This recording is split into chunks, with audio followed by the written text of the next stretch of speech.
The Wretched is directed by the Pierce brothers and stars, well, not really anyone really noticeable. So it's basically about it's a film that's released from the IFC Midnight company, and it's about this boy that is working on this marina, and it's basically about he's spying on his neighbors next door of where he's living at. One of them is a evil witch that's posing as a neighbor next door, and it pretty much deals with him doing this investigation on him looking going through all the investigation about the witch and stuff, and becomes pretty much a combination of like what you see in typical witch type movies where the witch is fending off and feeding on children and stuff, and it's also having to deal with the boy also getting into like falling for this girl and things like that while living his normal life. Basically, adult version of Goosebumps. Pretty much, yeah. And like he said, this movie was produced and made by IFC, who is known for very low budget horror films, ones that you find at the Walmart and $5 bin. However, this one got quite the viewing as far as theoretical terms. They actually viewed this movie in theaters, shockingly. So that's a first. I mean, I just know a little bit of their production company. I don't know if they've ever done anything major. A little bit backstory. This film came out, I think, a couple months ago. Um, I believe, yeah, I believe it came out back in it was actually released last year at the Fantasia International Film Festival, and it was released in drive-in theaters in the beginning of May, because since it didn't go into theaters, they were going to do it actually in theaters, but because of the coronavirus, they actually put it in drive-in theaters. And believe it or not, this was actually a film that stayed in theaters for almost 6 weekends. And so this actually was quite a big thing when it hit drive-in theaters. Here's something funny is while this was being promoted in all these drive-ins, which we have a drive-in in my town where I live at, and I go to it frequently. Justin's been to it many times, and we've reviewed a lot of films from there. And while that movie was being released, I will tell you this: I didn't hear anything about this movie at all. I found this on Vudu. I did see lately a lot of people are starting to review this, like Chris Stuckman, Jeremy Johns, a lot of the big review guys, and I've watched their reviews as well. And I started seeing people talk about it more and more because more people are finding out about it. I found it on Vudu. I was like, what the fuck is this? Looking for movies that me and Justin can add to our content, and I watched the trailers. I was like, So I started watching. I looked up, and shockingly enough, a lot of the big review guys reviewed it. And a lot of people said this was really, really good, kind of like Evil Dead, witch type movie. I was like, oh, cool concept trailer. Okay, this looks pretty gruesome and fun. And the praise looks good. Okay, give it a watch. And I'm going to tell you right now, and everybody's opinion, everybody's entitled to their own opinion. Was this movie horrible? No. Is this movie good? No. Is this movie overrated? Yes. I'm sorry. I have to say it. I didn't find the movie all that great. Yeah, be honest, I was actually on the same ways. This is a film that, believe it or not, it has the ingredients of, a very like kind of, low rent evil witch type movie that could look pretty good the way it actually kind of starts out at first. But after upon seeing it, I did start to really fall into a lot of uninterested to the point where I really just didn't really care what was going on, to be honest. As the movie plays along, it gets extremely more generic as it goes. And honestly, I will tell you, I will give them one credit, and I'll give my pros. For a low budget film, it did look theoretical. It was shot well. Practical effects, people are right, were fucking amazing. They did have that Evil Dead vibe at first with the witch, where when she possesses, kind of reminds you of Mia from Evil Dead 2013, where you hear the crunches and stuff. The Mm-hmm. special is good. That's probably the best thing of the movie is the special effects, the gore, the balls of the film to do what they did, the children in this. Mm-hmm. Holy shit. This movie just didn't give a fuck. I mean, seeing babies and stuff like that getting torn, I'm like, God dang. So if that bothers you, that this film won't be for you. But I loved it. I love the gore and all that stuff on that aspect. But other than Yeah. that, Um, I will say too that with the yeah, like you were saying, the practical effects they were really great, and I like the whole kind of like you know vibe that they were going for with the actual witch at first, and the actual way that kind of lures the kids and stuff and things like that kind of reminds me of Pennywise from the It films, at first, but it comes to pretty much on to a limit. And while I will also say that while the acting is nothing really special to write home about, some of the acting wasn't too bad. Nothing really to write home, but they were just fine for a low budget type of film. So they're serviceable. Let's just say that. the acting was it's there. It wasn't like so low budget that it looked like a fucking sci-fi channel. I'll tell you that. The acting is it's doable. It's passable. I did get annoyed with the girl counterpart, the Asian girl, where she was kind of coming off of like an evil Ed type, where she was just phoning in the jokes, thinking he's just, making fun of him, believing in witches and shit like that. She was the only one that really kind of bothered me the most. Other than that, yeah, the other stuff now that I would say, like the whole like you were saying, the beginning part where like that gothic girl and her son go in the woods and it becomes the mom's voice and it kind of imitates like Mhm. Pennywise. That was cool. And I don't understand why they couldn't do that throughout the movie.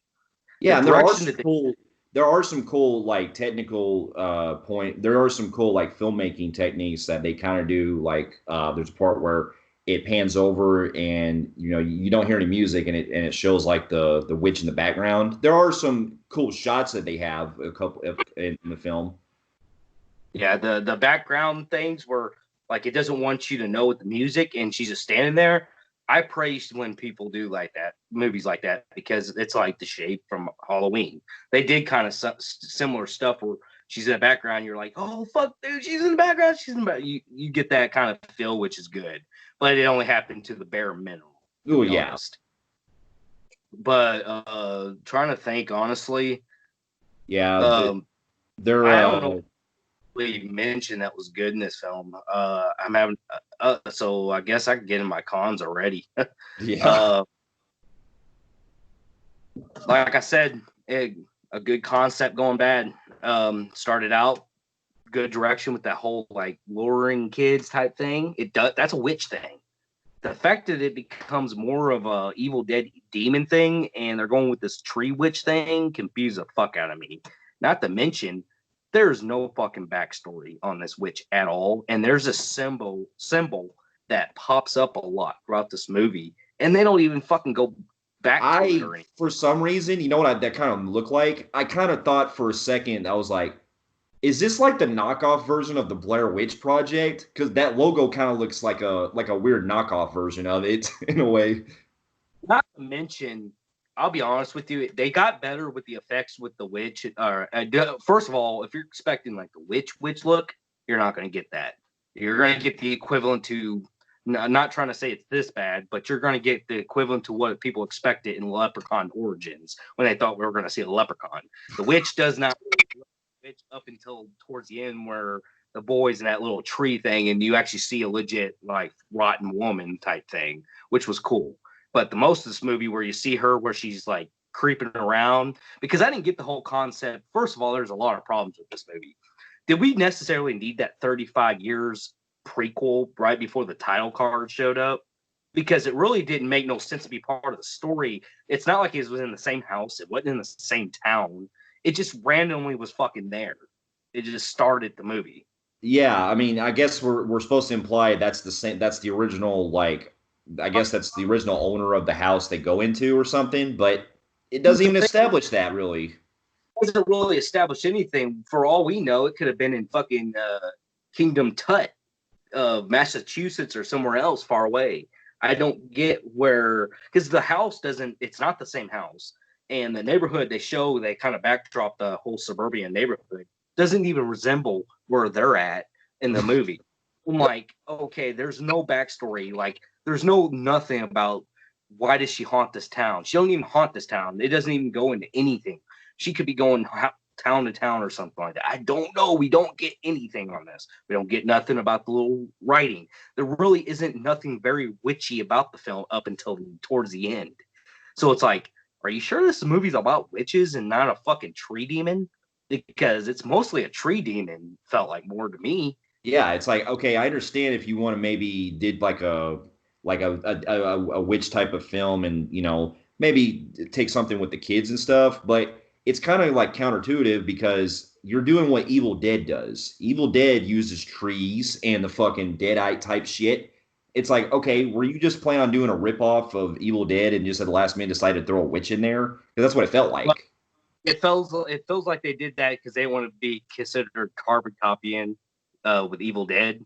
Yeah. So they're like, let's call them witches. Yeah, let's just call something that doesn't look like a witch at all and just say it's a fucking witch. It really looks like Deadites, this whole movie, and it makes no fucking sense.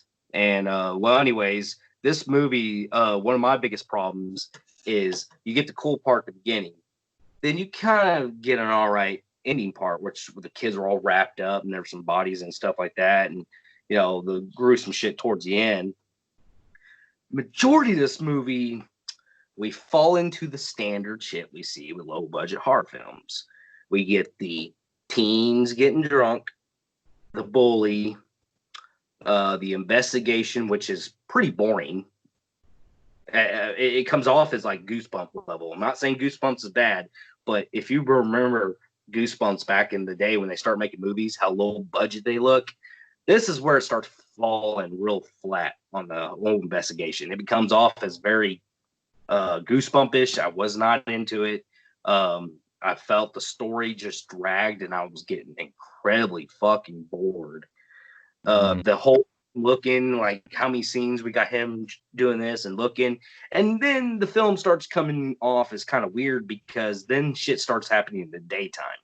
Nighttime, it gives us this kind of gray palette fill in, which would be good for the film. I mean, it looked really menacing, kind of remind me of Evil Dead 2013. But then whenever the day scenes happen, they seem like as bright as fucking Midsummer. So Yeah, like, which you can still do. There are horror films that yeah, there are horror films that can still do that unsettling vibe if it's shot in the daytime, but it has to work in a certain level. Doing these kind of scenes, they felt like they were either out of place or it just it just felt, it just felt off. I felt when the daytime scenes happened, I felt like I was watching a totally different movie that wasn't very scary, and it was totally something different because the color palette makes you feel like a bright. It felt very like I was watching something like The Goonies or something like that, like with the color palette, something totally different from what I should be scared of. And not only that, a lot of this shit takes place in the daytime, which really kills it because you get these people flinching and doing weird shit that is cool in some scenes, like in the bathtub, but then they're outside and this witch is basically living inside one of the victim's body, and she's going around just talking their ear and making them possessed from some witch spell. And they're all just randomly, one dude's doing this shit, rocking, fucking with a beer in his hand. Really? I can't. I really can't. Um, it's goofy, and I don't get the whole wearing off part because there were some times it wore off, and she had to talk to him again because the dad was already fucking possessed anyways from being talked to, and then he started acting kind of weird, and then started coming normal, and she had to do it again to him. Well, anyways, throughout the story, we see a lot where what she has to do is she tries to make people forget about their kids. That's the Mm-hmm. whole point of the story: is possess them, make them forget they have kids, so she can eat the kids. Cool concept. We just don't see it much in this movie at all. We don't. Yeah. We just see the kids. There was something that I caught that kind of bothered me. That didn't I kind of it just it was kind of like a glitch, so to speak. And it had to do with the part where they get the little Asian girl, the evil Ed or evil, I don't know, or whatever you want to call her. She's acting like the evil Ed of this movie.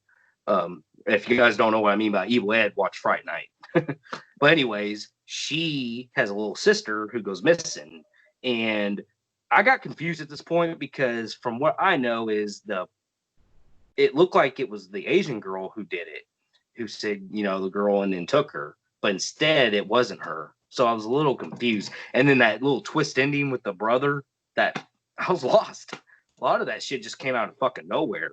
Yeah, I mean, it was just weird, like because they throw you kind of a curveball with the whole thing with the brother and about the witch having to let you forget about things, and it was like, wait, because there's certain conversations that he has earlier in the film that kind of throw me off. Like, okay, but the way he's talking to the person, it's like, but you did not. It's like it's like they never even acknowledged that the other person existed or something. It's like, would they not bring it up? Yeah, and then we get to the ending where he goes to the thing and starts fighting off. I did like one thing where at first it seemed interesting that everybody was being possessed by the witch thing, where it looked like he was hurting people and making him look guilty. I did like that, but it's very short lived. But getting to more of my problems is towards the end. This movie was very anticlimactic at the end. This is I'm talking about a boy who just basically barely gets a fucking scratch on him. And she's done all this damage, but yet he kicks her fucking ass in 2 seconds. Dad, who was hurt in the movie, comes and saves the fucking day type of shit. And I like how it just went bright and flowery at the fucking end. Everybody does all this killing and everybody's all happy and joyful and just it just ended just like that. I was like, what the fuck? Well, they also ended with a possible sequel with the possibly witch is still alive. But I'm just saying the whole brightness, how they're talking about the past and shit of what happened the previous week or whatever, the like a week or two later type situation. Yeah. And he is literally walking around like the psychiatrist talking to the Asian girl about her sister having bad dreams of the events. And people are just so fucking upgoing and happy, and they acknowledge there was people dead. It's like they didn't have no trauma from it. No trauma at all. They monologue a trauma on the little girl that got captured, but why is the boy not really scared of this shit not happening? Like, why is he not fucked in the head, or the dad? Why did it randomly? Because in the story, he moved into this town with his dad. His mom and dad are in a divorce, and then at the end they're back together and everybody's happy again. Whatever. This movie had no explanation. Honestly, if you take out the gore, this is a very low budget Goosebump movie. A poorly done one. Is. The gore and everything, and it being R-rated is what saves this movie from at least getting through. I will say, good concept. Good. It was concept and shat on. That's pretty much all I could say. So with that being said, thought about it. It's not the worst thing I saw. It's not that great. So I'm just going to go say it out here. High disaster grade in Film Phreeks meter. Yeah, I'm about that level. It's about a high disaster for me too. And the pacing really dragged it out to a point to where I just felt very uninterested a lot of the time. And I just, if I want to see and this is a rarity here, even though this has a lot of gore compared to another film that came out, I at least got more into Gretel and Hansel because that at least did the witch part right. I at least give that movie a whole lot of credit. Probably fucking tear us a new asshole on that. We're not saying Gretel and Hansel was by far a good movie. I'm just saying that the witch and the unsettly feel of that movie, and it made more sense as a witch. It felt like a witch movie. The unsettlety of that movie was creepy, despite there's some flaws with it as well. And honestly, personally, the witch thing, overall, the movie itself, I'd probably put it in Gretel and Hansel over this. A lot of people would probably slap me for saying that. I don't know why, because really, I don't see why this movie's why this movie had 80% approval rating. Yeah, I mean, I really don't. It's everyone has their opinion. So yeah, so, fair enough. For those of you who have also seen The Wretched, let us know in the comments below what you thought about it, and stay safe. And we'll see you in our next review. We'll see you later.